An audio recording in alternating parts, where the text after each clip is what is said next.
maiinit na balita ngayong tanghali.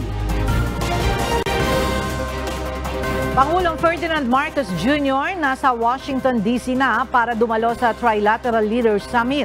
Pilipinas, umaasang makakakuha ng nasa $100 billion na investment mula sa US at Japan. Piston at Manibela muling magsasagawa ng transport strike mula April 15 hanggang April 30 bilang pagtutol sa deadline ng franchise consolidation. Training chopper ng Philippine Navy bumagsak sa Cavite City kaninang umaga. 2 piloto na sakay ng helicopter patay.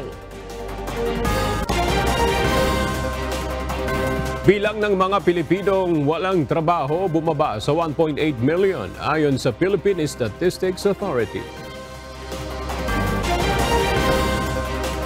At Police Regional Office 1, MCGI at UNTV lumagda sa kasunduan para isulong ang kapayapaan at seguridad sa Ilocos Region.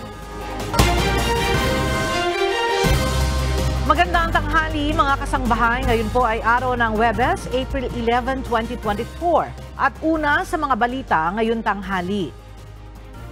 Nasa Washington DC na si Pangulong Ferdinand Marcos Jr. para dumalo sa trilateral meeting kasama sina Japanese Prime Minister Fumio Kishida at United States President Joe Biden. Ayon kay Philippine Ambassador to the United States, Jose Manuel Romualdez, ilang mahalagang issue ang matatalakay sa pulong. Mula sa Washington DC, USA, makibalita tayo sa ating senior correspondent na si Nel Maribuhok live. Nel, ano-ano ang inaasahang mapag-uusapan sa trilateral meeting? Meron na bang sinabi na ang pamahalaan ng Pilipinas ukol sa inaasahang pamumuhunan na makukuha sa dalawang bansa? Sela, iba't ibang issue nga yung matatalakay dito sa magaganap na trilateral meeting dito sa Washington DC kasama ang Pilipinas, Japan at Estados Unidos. 7:47 PM dito sa Washington, lumapag ang sinasakyang eroplano ni Pangulong Ferdinand Marcos Jr. sa Joint Base Andrews sa Maryland kasama ang delegasyon ng Pilipinas. Sa press briefing kanina dito ni Philippine Ambassador to the Philippines, Jose Manuel Romualdez, sinabi ng ambassador na mahalaga sa Pilipinas ang magaganap na trilateral meeting. Aside from the defense strategies that we have put in place with our partners and friends and allies, the economic cooperation, the enhancement of our economic cooperation with Japan and the United States is just as important. This is probably on top of mind for the President because he feels that economic prosperity means economic security for our country. Bukod sa usaping panseguridad, ayon kay Ambassador Romualdez, prioridad pa rin ni Pangulong Marcos ang isyu nga dito sa ekonomiya, partikular na dito ang makukuha ang pamumuhunan. Posibleng makakuha ang Pilipinas ng $100 billion na investments mula sa US at Japan sa susunod na mga taon. But I can tell you that the figures I've been hearing, this may sound a little bit expanded in a way, but we're talking about $100 billion in investments in the next 5 to 10 years. Sa press conference naman ni White House National Security Communications Advisor John Kirby kanina, sinabi niya na nais ng US na patatagin ang relasyon nito sa Pilipinas at Japan, kung saan magpapatuloy niya ang pamumuno ni US President Joe Biden, patuloy rin na pahalagahan ng Amerika ang relasyon nito sa Pilipinas. Bukas alas 2 ng hapon dito sa US, magaganap ang Trilateral Summit sa White House. At sa ikatlong araw naman ni Pangulong Marcos dito sa Washington ay bibisita rin siyang muli dito sa The Pentagon. Yan muna ang ating update. Balik sa iyo, El. Nel, kasama rin ba sa mapag-uusapan yung pambubuli o pangaharas ng China sa West Philippine Sea? Yes, base na rin doon sa naging press briefing nung una pa ng Department of Foreign Affairs bago ang pag-alis ng Pangulo. Kabilang yan sa inaasahang matatalakay itong mga recent incidents dyan sa West Philippine Sea, yung mga patuloy na panghaharas nga ng China sa ating mga resupply mission at inaasahan natin na maglalabas din ng pahayagan tatlong leader matapos itong magaganap na trilateral meeting dito sa White House. Ella. Alright, maraming salamat, Nel Maribuhok.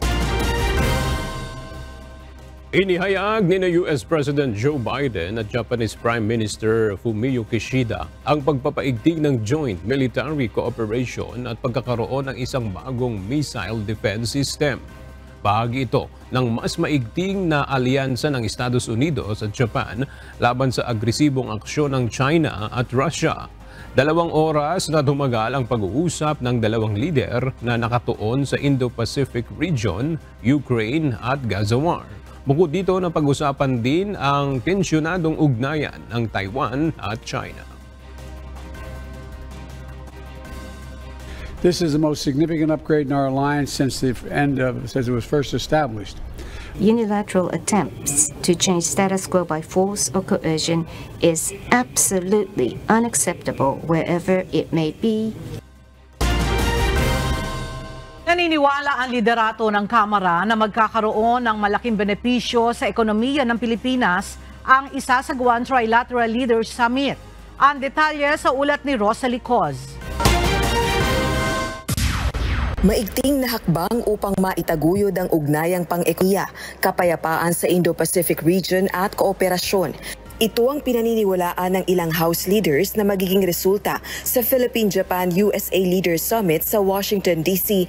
na nakatakda April 11 araw ng Huwebes.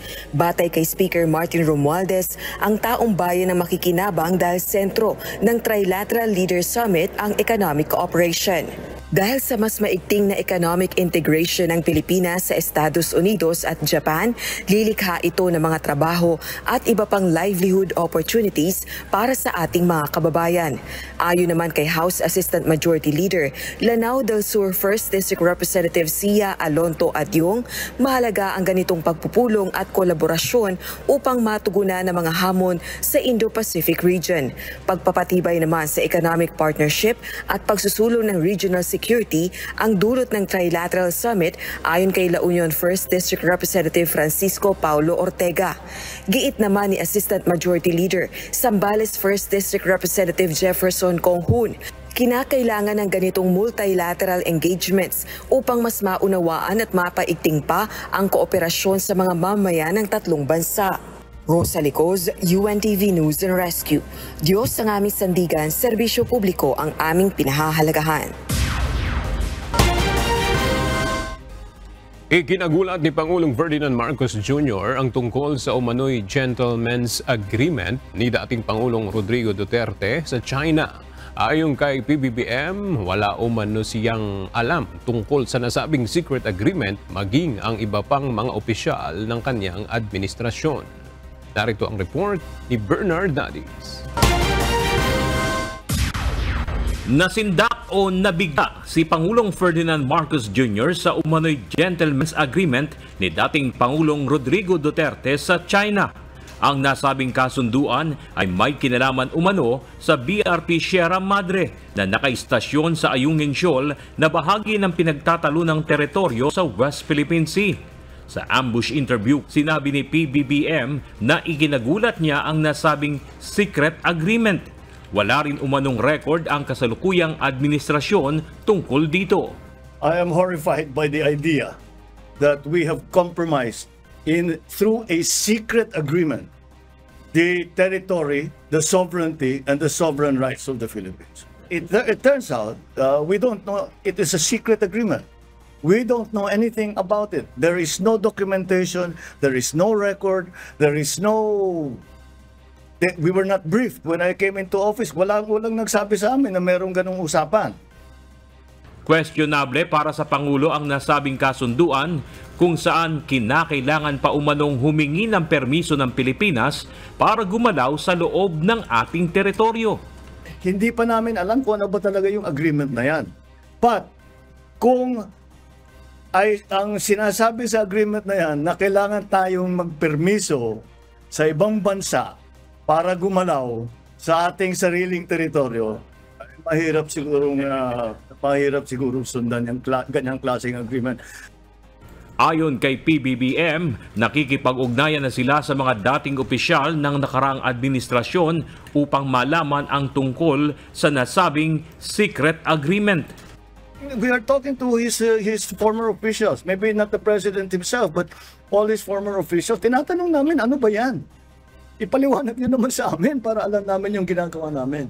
And we still haven't gotten a straight answer. Sa ngayon ay hinihintay pa ng Pangulo ang pagbabalik sa Pilipinas ni Chinese Ambassador Wang Xilian upang ipaliwanag ang nasabing kasunduan. Bernard Dadis, UNTV News and Rescue. Diyos ang aming sandigan, serbisyo publiko ang aming pinahalagahan. Umabot na sa 48 ang barko ng China na namataan sa West Philippine Sea. Ayon kay Armed Forces of the Philippines spokesperson, Colonel Francel Margareth Padilla, namataan ang 4 na Chinese Coast Guard vessel at 20 Chinese Maritime Militia vessel sa Bajo de Masinloc. Sa Ayungin Shoal naman ay mayroong 1 Chinese Coast Guard at 4 na Chinese Maritime Militia vessel. Habang sa Pag-asa Island, 1 ang Chinese Coast Guard at 14 na Chinese Maritime Militia at 1 People's Liberation Army Navy. Habang sa Panatag Shoal ay mayroon namang 3 Chinese Maritime Militia. Go sila. So, at any one time, as of 1700, may sighting tayo na 4. So, nagpapalit-palitan to. It could be na for any other reason, no, we cannot speculate. Baka nagpalitan sila. Binigyang diin ni Pangulong Ferdinand Marcos Jr. na hanggang April 30 na lang talaga ang deadline ng franchise consolidation sa hanay ng mga pampublikong transportasyon. Matapos nito, wala nang gagawing extension ng gobyerno at magpapatuloy na ang implementasyon ng PUB Modernization Program. Narito ang report ni JP Nunez. Pinal na at wala na talagang kasunod ang deadline ng franchise consolidation ng public utility vehicles sa April 30. Ito ang naging pahayag ni Pangulong Ferdinand Marcos Jr. sa isinagawang town hall meeting on traffic concerns sa San Juan City kahapon ng umaga. Ayon sa Pangulo, kailangan na talagang maisakatuparan ang modernisasyon sa hanay ng mga pampublikong transportasyon sa bansa. Hanggang December 31 lang sana noong 2023 ang deadline ng franchise consolidation. Ngunit nagdesisyon ang Pangulo na palawigin pa ito ng 4 na buwan upang bigyan pa ng pagkakataon ang mga operator na nais humabol sa programa. Ayon naman sa Pangulo, sisikapin nilang gawing abot kaya sa mga operator ang pagpapalit ng mga modernong sasakyan mula sa mga tradisyonal na jeep. Sa kahuli-hulihan ay asahan ninyo. Wala na pong extension yung modernization.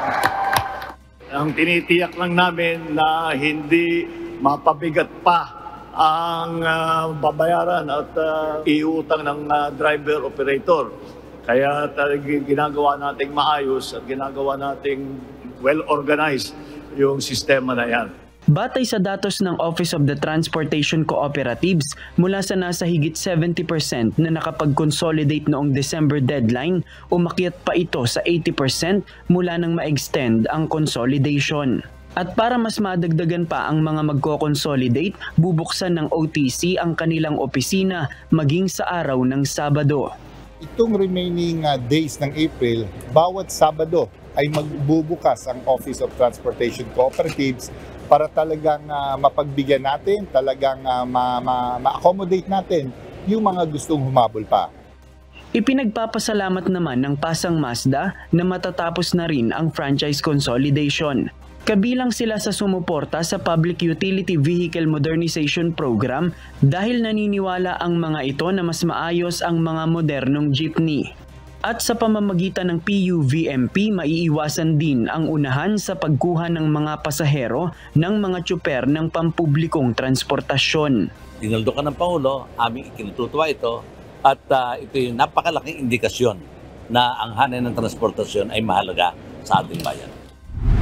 Gayunman, ang mga transport group na Manibela at Piston tila may ikakasang panibagong transport strike bago ang deadline sa April 30. upang igiit ang kanilang pagtutol sa PUVMP at ang kanilang hinaing na ibalik ang 5 taon na bisa ng prangkisa ng mga public transport.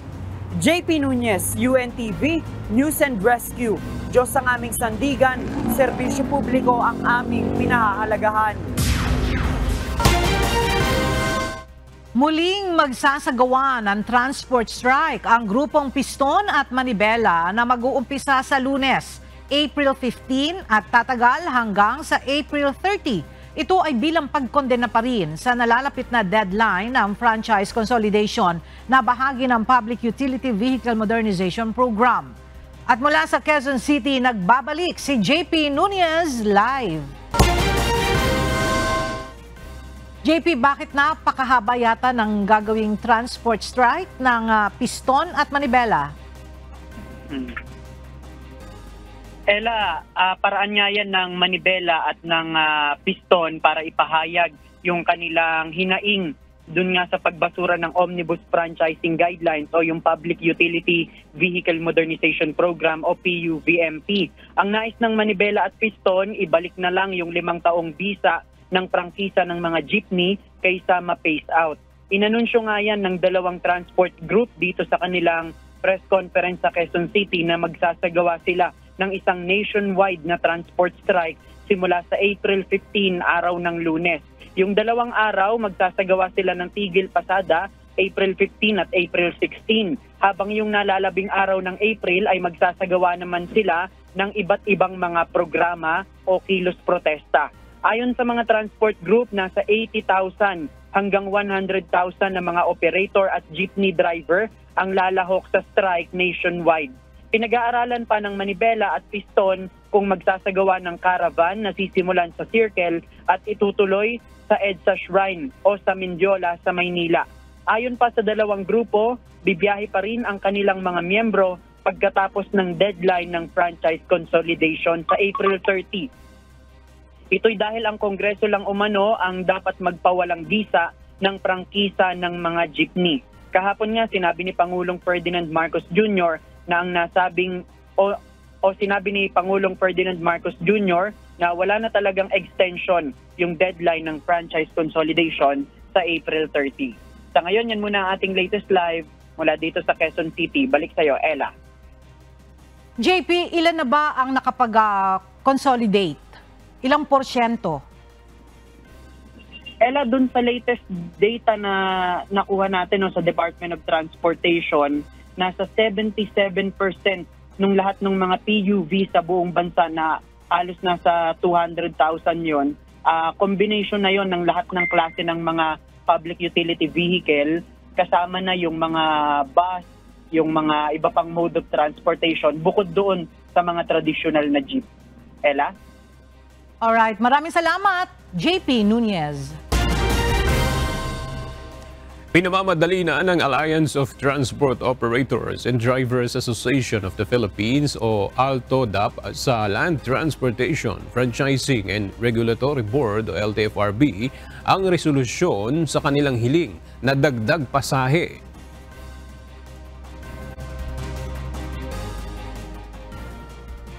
Wala pang resolusyon, pero nung huling hearing namin, submit for resolution, gagawa na ng resolution ng LTFRB.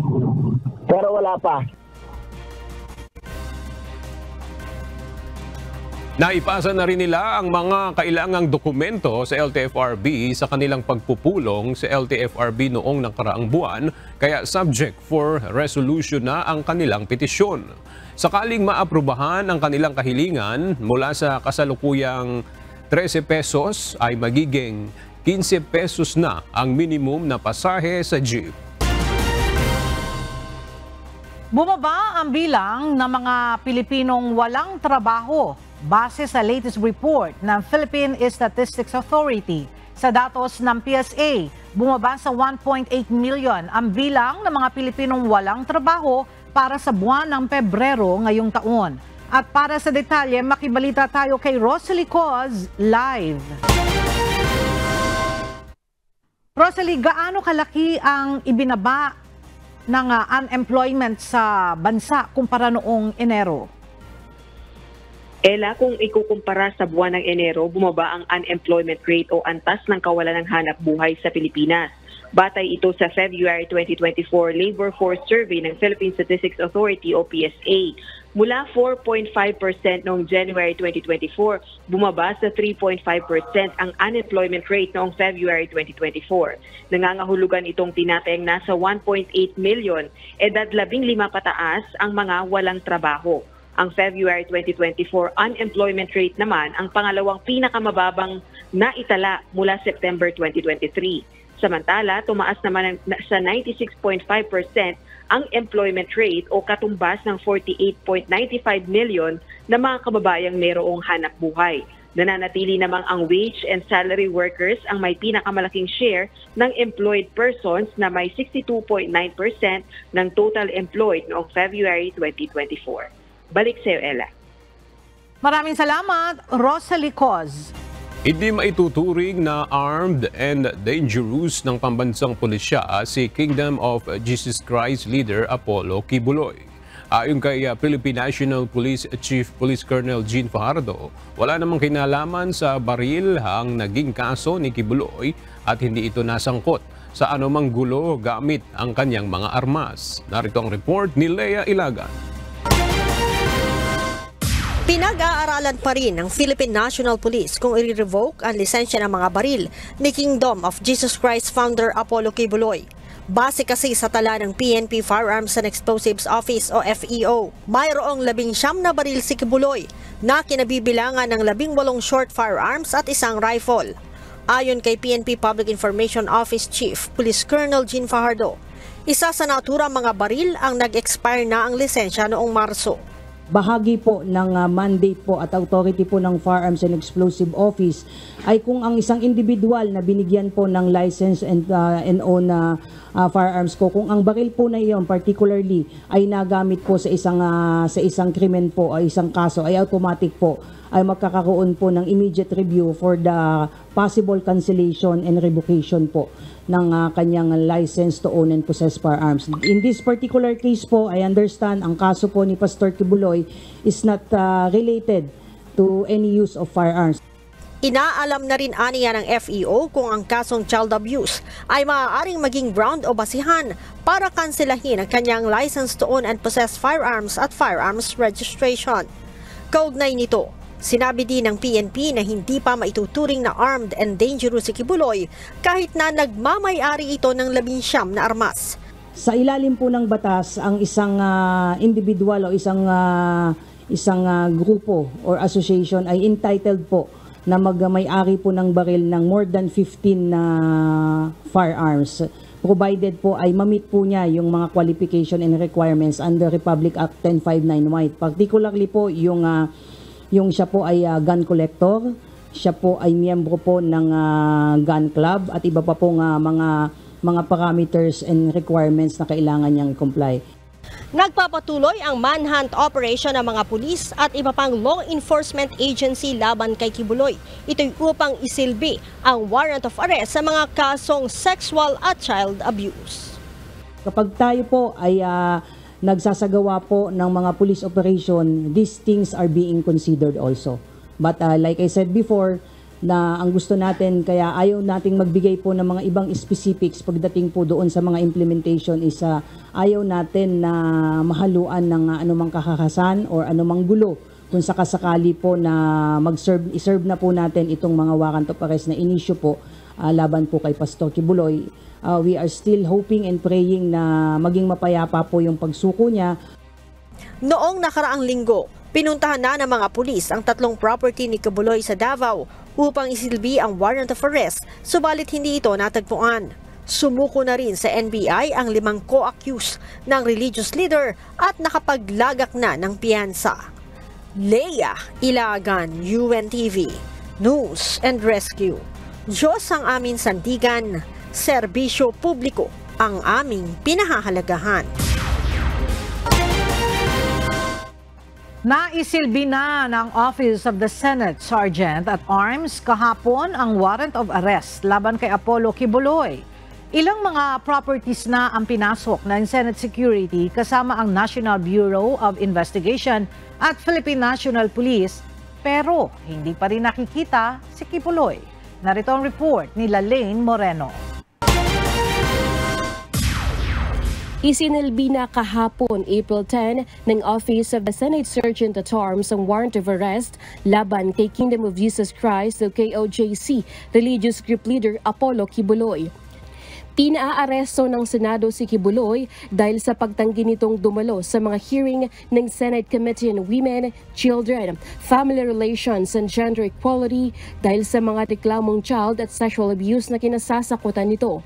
4 na properties na ni Kibuloy sa Davao City ang pinuntahan ng Senate Security kasama ang National Bureau of Investigation o NBI at Philippine National Police o PNP. Una nilang pinasok ang Kingdom of Jesus Christ compound sa Buhangin. Tanging ang kanyang abogado na si Attorney Israelito Torion lamang ang tumanggap ng nasabing warrant of arrest.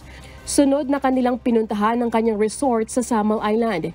Pinasok din ng mga otoridad ang Prayer Mountain nito sa Barangay Tamayo. Pero walang Kibuloy na nakita ang Senate Security at mga abogado lamang nito ang tumanggap sa kanila. Maging ang mismong kwarto ng religious group leader sa Glory Mountain ay pinuntahan ng Sergeant at Arms. Ayon kay Piero 11 Regional Director Police Brigadier General Alden Delvo, hamon umano sa kanilang paghahanap kay Kibuloy dahil marami itong mga kaibigan. He has a lot of logistics, he's even has an airplane, has a chopper, he has a lot of friends, no? Pero kung marami kang kaibigan at you have logistics, medyo mas mahirap kang hulihin. Inatasan na ni Delvo ang lahat ng intelligence unit at tracker team sa rehiyon na paigtingin pa ang paghahanap sa religious group leader. Nananawagan din ito sa mga residente sa Davao na i-report sa pulis kung may alam sila sa kinaroroonan ni Kibuloy. Nagbabala rin ang pulisya sa sinumang tumutulong o nagtatago kay Kibuloy na maaari silang maharap sa kaso. Ayon pa kay Delvo, maaga pa umano para mag-request ng search warrant para mapabilis ang paghahanap sa lokasyon ni Kibuloy. Yes, wala pa rin kasi kaming exact intelligence report on his whereabouts. So, wala rin tayong ma-applyan ng search warrant for that matter. Lalaine Moreno, UNTV News and Rescue. Diyos ang aming sandigan, serbisyo publiko ang aming pinahahalagahan.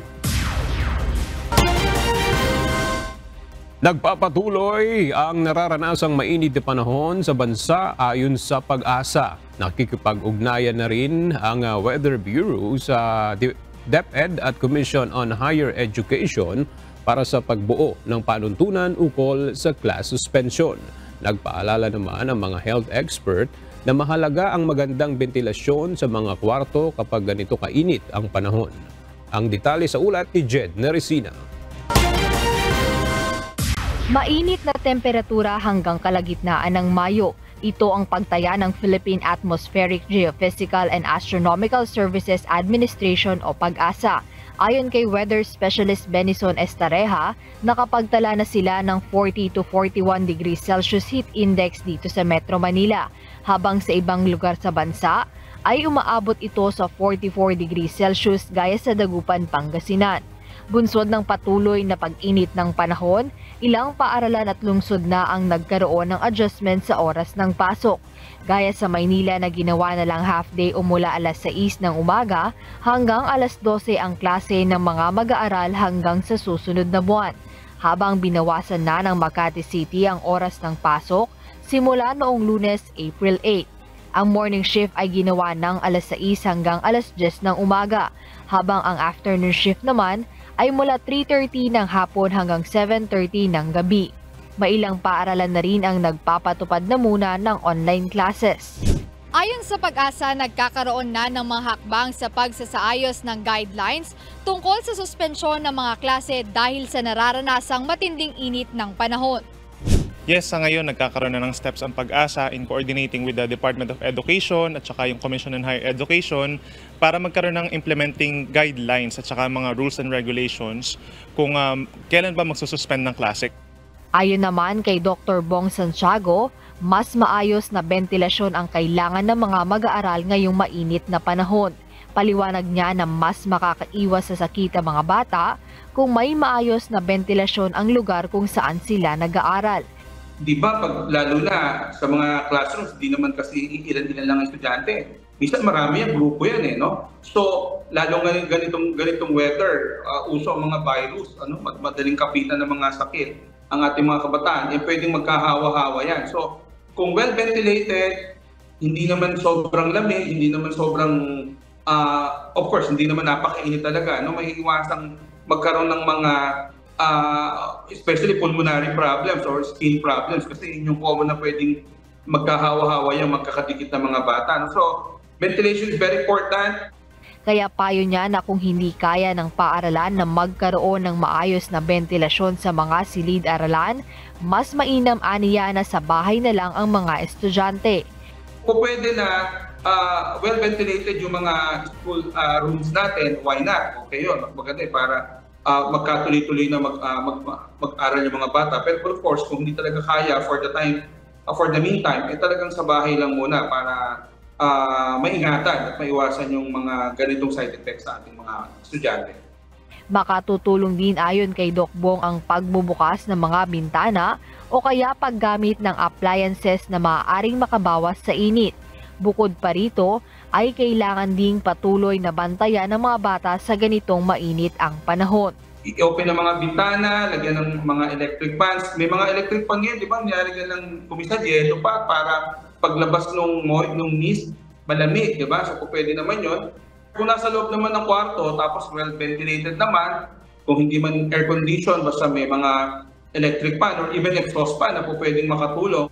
Patuloy ang pagpapaalala ng mga eksperto sa publiko na umiwas sa matagal na exposure sa init kung hindi naman kailangan at palaging manatiling hydrated upang maiwasang magkasakit. Jed Neresina, UNTV News and Rescue. Diyos ang aming sandigan, serbisyo publiko ang aming pinahahalagahan. Bukas si Pangulong Ferdinand Marcos Jr. sa ideya ng agarang reversal o pagbabalik sa lumang school calendar sa gitna ng nararanasang matinding init ng panahon. Sa panayam sa Pangulo, sinabi nito na ang climate change ang dahilan ng pagbabago sa klima. Kaya naman ginagawa na anya ng pamahalaan ang lahat ng mga hakbang upang maibalik sa dati ang schedule ng mga estudyante.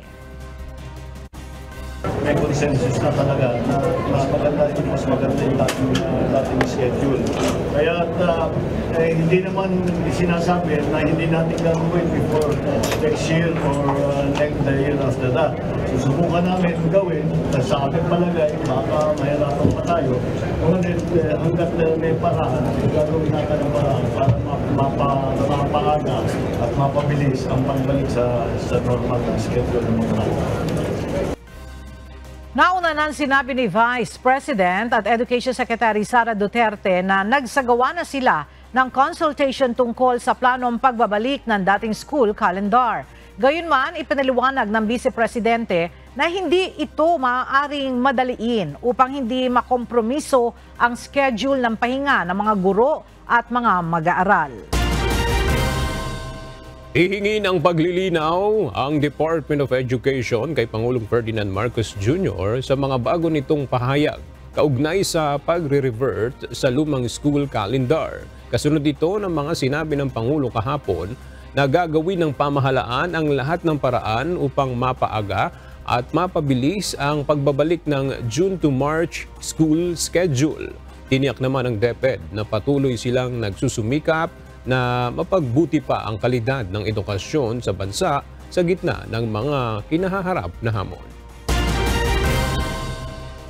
Nag-aalok ang Polytechnic University of the Philippines Open University System o PUPOUS ng programa na maaaring pasukan ng mga nagnanais magtuloy ng kanilang pag-aaral, lalo na ang mga magulang. Sakop din ito ng Universal Access to Quality Tertiary Education Act o Republic Act 10931, kaya libre ang tuition fee at ang iba pang school fees. Mula sa Maynila, ang detalye alamin natin kay Jed Neresina live. Jed, ano-ano ang mga kurso ang pwedeng pasukan ng mga interesadong mag-aaral sa PUP Open University? Ella, nag-aalok ang Polytechnic University of the Philippines Open University System o o PUP-OUS ng pagkakataon sa mga magulang tuloy ang tertiary education sa pamamagitan ng pag-aaral sa kanilang mga bahay lang. Bukod nga sa mga magulang, target din ng programa na benepisyaryo ang mga individual na naninirahan sa liblib o rural na lugar. Gayon din ng mga mag-aaral na nagnanais ipatuloy ang kanilang undergraduate studies. Ela, kasama sa mga 4 na taong bachelor's degree sa ilalim ng PUP-OUS, ang Bachelor of Public Administration o BPA, Bachelor of Public Administration, Major in Fiscal Administration o BPAFM, at Bachelor of Arts in Broadcasting o BABR. Maaari ring mag-enroll ang mga interesadong mag-aaral sa Bachelor of Science in Business Administration, Major in Marketing Management, maging sa Bachelor of Science in Business Administration, Major in Human Resource Management. Kasama rin, Ella, sa kursong maaaring kunin ay ang Bachelor of Science in Entrepreneurship, Bachelor of Science in Office Administration, at Bachelor of Science in Tourism Management. Sakop nga ito ng Universal Access to Quality Tertiary Education Act o Republic Act 10931, kaya libre ang tuition fee at ang iba pang school fees. Maaring mag-apply ang mga interesadong individual sa pamamagitan ng College Admission Evaluation o College Entrance Examination Test. Ang enrollment para sa PUP-OUS ay nagsimula na at tatagal hanggang April 30, 2024. Maaring bisitahin ang official Facebook page ng PUP Open University System para sa mas detalyadong impormasyon kung paano makakapag-apply ang mga interesado sa nasabing programa. Balik sa iyo, Ella. Maraming salamat, Jed Naresina. Isinasagawa ngayon sa Commission on Elections ang demo ng lowest bidder provider para sa overseas voting and counting system para sa gaganaping 2025 midterm elections. Mula sa Maynila, alamin natin ang detalye kay Dante Amento live. Dante, ano na ang update sa isinasagawang demo dyan sa COMELEC? Magandang tanghali, Aga. Matapos ngang mag-qualify ang joint venture na SMS Global Technologies Incorporated at Sequent Tech Incorporated sa binuksang second public bidding noong April 2 para sa Overseas Voting and Counting System o OVCS. Isinasagawa naman ngayon ang demo ng kumpanya para ipakita ang kanilang kakayahan ng kanilang sistema alinsunod sa hinihingi ng Commission on Elections of COMELEC na makapagsagawa ng online voting sa 2025 midterm elections. Bahagi ito ng post-qualification evaluation bago tuluyang ibibigay sa kanila yung kontrata. Sila rin yung lowest bidder para sa proyekto na mayroong bid na 112 million pesos. Mababa ito kaysa aprobadong pondo para sa internet voting project na 465 million pesos. May apat na bidder para sa internet voting. Isa rito yung na-disqualifika at 3 ang nag-qualify.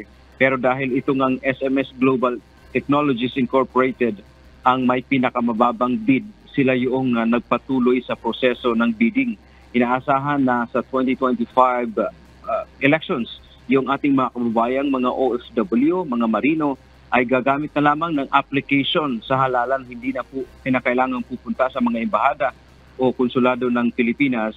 Dahil gamit lamang ang kanilang mga cellphone o laptop ay maaari na silang makaboto. Yan mo ang ating update mula dito sa Maynila. Balik sa iyo, Ada. Maraming salamat, Dante Amento.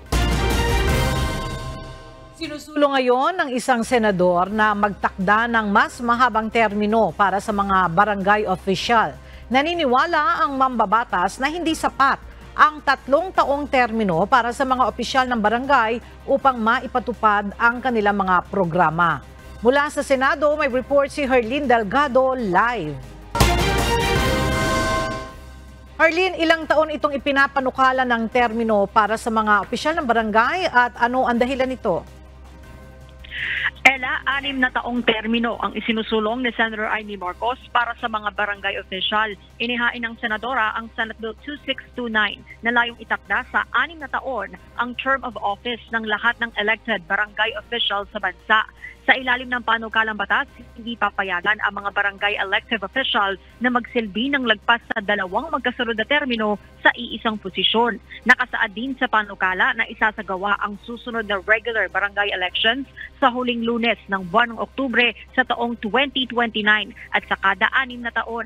Para kay Senator Marcos na siya ring chairperson ng Senate Committee on Electoral Reforms and People's Participation, masyadong maikli ang kasalukuyang 3 taong termino ng mga opisyalis ng barangay para ipatupad ang kanilang mga proyekto. Kaya mainam niya na itakda na sa 6 na taon ang term of office ng mga barangay official upang mas makatugon sa mga direktiba ng national government at local government units at mapangasiwaan din ang kanilang mga polisiya at programa.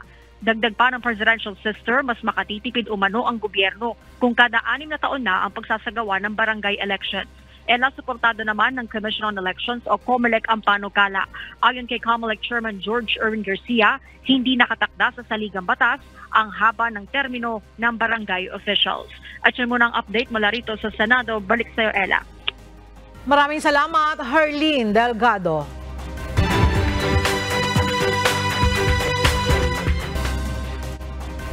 Kinumpirma ng Armed Forces of the Philippines ang pagbagsak ng isang training helicopter ng Philippine Navy malapit sa public market ng Cavite City ngayong umaga. Base sa impormasyon na ibinigay ni AFP spokesperson Colonel Margaret Padilla, nagsagawa ng emergency landing ang R-22 trainer helicopter sa may Cavite City Public Market dakong alas 6:45 ng umaga kanina. Kinumpirma rin ito ang pagsawi ng 2 pilotong sakay ng chopper. Isinugod pa ng ospital ang mga biktima, subalit idineklarang dead on arrival. Sa ngayon ay patuloy pa ang isinasagawang investigasyon hinggil sa insidente. Iniimbestigahan na ng Department of Environment and Natural Resources ang umano'y hindi tamang paghawak ng 2 vloggers sa Philippine Tar Shears. Kasunod ito ng mga sumbong sa kanilang tanggapan kaugnay sa video ng isang nangangalang farm boy mula South Cotabato kung saan makikita ang paghawak nito ng mahigpit at paglalaro sa isang tarsier. Habang kinuha naman mula sa puno ng kasama nito ang isa pa. Ayon sa DENR, agad silang naglunsad ng investigasyon sa insidente. Bagamat pinakawala naman ng mga vlogger ang 2 tinaguriang endangered species, tinitingnan pa rin ng kagawaran ang mga hakbang na maaaring gawing bunsod ng insidente. Sa isang pahayag, mahigpit na kinondena ng Philippine Tar Shear Foundation ang pangyayari at inudyukan ang publiko na huwag nang ipakalat pa ang video. Isang panibagong water treatment facility ang itatayo sa probinsya ng Camarines Norte na inaasahang magbibigay solusyon sa matagal ng problema sa supply ng tubig sa lalawigan. Mula sa Kapalonga, Camarines Norte, makibalita tayo kay Brian Baldaraje, live. Brian, gaano karami ang makikinabang dyan sa bagong water treatment facility na itatayo sa Camarines Norte? Yes, Ella, ayon sa Hanabana Corporation na siyang mangunguna sa pagtatayo ng water treatment facility, aabot sa 5,000 na bagong consumer ang posibleng makinabang sa oras na maitayo ang naturang pasilidad. Ayon pa sa naturang kumpanya, ang nasabing water treatment facility na itatayo ay may kapasidad na makapag-supply ng 5,000 cubic meters kada araw. Para masiguro na magiging tuloy-tuloy ang supply ng tubig, nakadesign din ang pasilidad na makapag-imbak ng 10,000 cubic meters. Upang paghandaan din ang panahon ng tag-ulan, mas malakas din ang treatment capacity nito na kayang linisin ng tubig kahit ito ay sobrang labo na. It will address substantially the problem. No? Halimbawa, yung problema ng prime water, pag mayroong continuing rain for one day, hinto sila, di ba? Kasi yung sa system nila, hindi na kaya yung masyadong turbid na water. So sa atin, nandyan tayo, yun na sabi ko na up to 3,000 NTU, walang hinto yun. So pag tag-ulan, wala nang problema sa water. Pag tag-init, sir, ganun din. Mas lalo na. Ela, ang pagtatayo ng pasilidad ay kabilang sa kasundo ang pinirmahan sa pagitan ng mga water concessionaires sa probinsya. Kahapon, April 10, isang Memorandum of Agreement ang pinirmahan sa pagitan ng Prime Water Corporation, Camarines Norte Water District at Hanabana Corporation na sinaksihan naman ng gobernador ng Lalawigan na si Governor Ricarte Dong Padilla. Layon ng nasabing kasunduan na masolusyonan ng matagal ng problema sa supply ng tubig sa probinsya. Ayon kay Governor Padilla, malaking tulong ang magagawa nito lalo pat isa ang probinsya ng Camarines Norte, partikular ang bayan ng Daet sa nakaranas ng matinding init nitong mga nakalipas na araw kung saan pumalo pa sa 46 degrees Celsius ang heat index sa lugar. At araw-araw ay may nag-a-apply ng connection ng tubig. So dapat ito ay sabay-sabay na kung saan ang responsibilidad ng Prime Water ay iserve yung mga walang connections at dito naman sa Hanabana ay maghanap naman ng supply ng tubig para i-supply sa Prime Water para naman ibigay sa mga consumers natin. So this is going to be a very ideal scenario na nakikita ko it will even be replicated in other provinces. Kaugnay nito, Ella, tiniyak din ng opisyal na walang idadagdag sa monthly bill o sa taripa ng mga consumer sa oras na matapos ang naturang proyekto. Inaasahan din ng gobernador na ang kasunduang ito ay magbibigay solusyon din sa iba pang lugar sa lalawigan na ang pangunahing problema ay supply ng maayos na tubig. Walang ganon na kasi nakikita ko nga po yan sa Facebook na pagpasok niya ng panibagong kumpanya, another level yan. Wala pong ganon. Sapagkat ang ginawa natin, kung ano man po yung allowable profit na ibinigay ng gobyerno natin sa Prime Water, doon po magsishare ang Hanabana. Ela, inaasahan na matatapos ang konstruksyon ng water treatment facility na ito sa loob ng 6 na buwan. Yan muna ang latest mula dito sa Cam Norte. Balik sa inyo, Ela. Maraming salamat, Brian Baldarahe.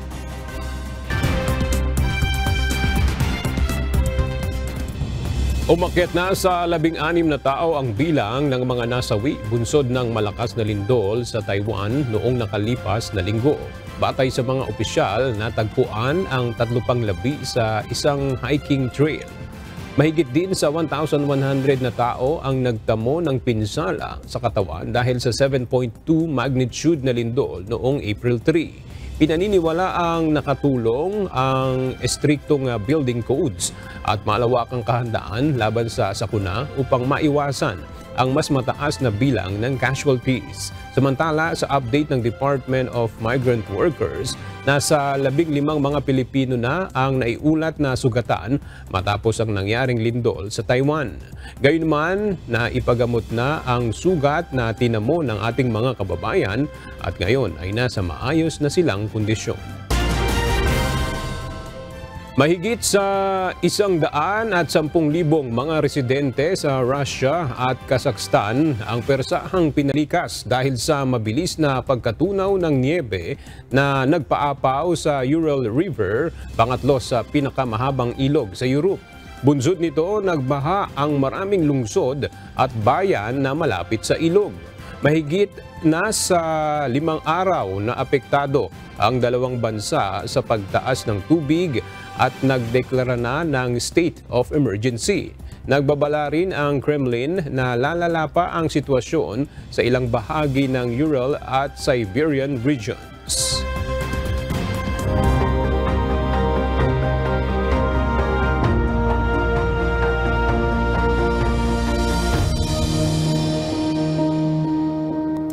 Isang kasunduan ang nilagdaan ngayon ng Police Regional Office 1 kasama ang UNTV at Members Church of God International na naglalayong maisulong ang seguridad at kapayapaan sa Ilocos Region.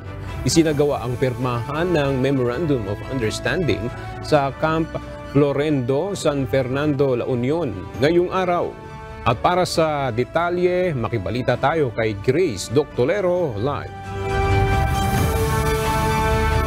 Grace, ano-ano ba yung nakapaloob sa Memorandum of Agreement ng PRO1, UNTV at MCGI? Yes, Aga, magandang tanghali. Ilan nga sa mga programang napagkasunduan sa pagitan ng Police Regional Office 1 o PRO1, UNTV at Members Church of God International ay magkaroon ng matatag na ugnayan upang isulong ang mga gawain sa pagsugpo sa mga krimen sa komunidad at sa mga untoward incidents sa Region 1. Sa isinagawang paglagda ng Memorandum of Understanding sa Camp Florendo, San Fernando, La Union kaninang umaga ni Police Regional Office 1 Regional Director Lou Evangelista at Kuya Daniel Razon ng Members Church of God International, layon nito na may pagpatuloy ang pinagsisikapan ng PRO sa pangunguna ni Police Brigadier General Lou Evangelista na mapanatili ang kaayusan at seguridad sa Ilocos Region, kabilang na dito ang lalawigan ng La Union, Pangasinan, Ilocos Sur at Ilocos Norte. Ang UNTV at Members Church of God International, maliban sa mga outreach program sa iba't ibang lugar sa bansa, ay masugid din sa adhikain sa mga programa ng Philippine National Police. Naman ay sa pagpapatuloy ng ating ginagawa na pag-abot sa ating mga kapwa-tao na mga nangangailangan at higit naman na atin namang matutukoy yung mga dapat na mabigyan na priority sa pamamagitan din ng pakikipagtulungan sa atin ng ating pambansang pulisya. At ibig natin sa isang maliit na paraan ay mapagsilbihan din sila at ng kanilang mga pamilya para naman sa pagtulong-tulong natin na umabot sa ating mga kapwa-tao, meron din naman tayong magandang kalusugan para naman sa kanila na siyang nangunguna din doon sa pagmamantinig ng kapayapaan sa ating paligid. Ang inyong kapulisan dito po sa PRO1 ay lubos na nagpapasalamat dahil dinala ni Brother Daniel Razon ang kanilang programa rito. Lalong-lalo na sa medical, dental at legal mission na natulungan ang aming kapulisan dito sa PRO1 pati ang kanilang mga dependents. Sana ay simula lang to ng magandang pagsasamahan ng MCGI, UNTV at MCGI Cares dito sa PRO1.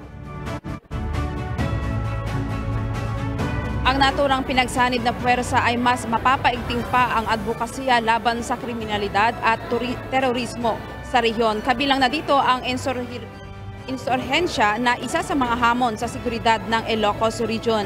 Layon din ng kasunduan na mas mapatibay pa ang koordinasyon at palitan ng impormasyon sa pagitan ng PNP at ng UNTV. Ang pagtutulungan at kooperasyon ng iba't ibang sektor ng lipunan ay lalong kailangan upang masiguro ang kaayusan at kapayapaan sa naturang rehiyon. Samantala, naipagkaloob na rin sa mga recipients ang 10 nebulizer, walking cane at wheelchair sa mga beneficiary sa pangunguna ni Kuya Daniel Razon, katuwang si Police Brigadier General Lou Evangelista. Aga, sa ngayon ay ongoing pa rin ang medical, dental, optical consultations ng mga pulis at ng kanilang dependents sa ating mga doktor. At kanina nga ay nasaksihan na rin natin ang pagbibigay ng grocery items sa 700 na recipients. Yan muna ang balita mula dito sa San Fernando, La Union. Balik sa'yo, Aga. Alright, maraming salamat, Grace Doctolero. At sa ating pong iiwang mga salita ng Diyos na ating sandigan mula sa Aklat ng Lucas, Kapitulo 12, versikulo 15 na nagsasabi, "At sinabi niya sa kanila, mangagmasid kayo, at kayo'y mangag-ingat sa lahat ng kasakiman, sapagkat ang buhay ng tao ay hindi sa kasaganaan ng mga bagay na tinatangkilik niya." At yan ang mga balita ang aming tinutukan at inaksyonan dahil sa aming pagbabalita, una ang pagkalinga sa kapwa. UNTV-C News, may balita saan mang panig ng daigdig. At dito sa UNTV, Diyos ang aming sandigan, serbisyo publiko ang aming pinahahalagahan. Magandang tanghali.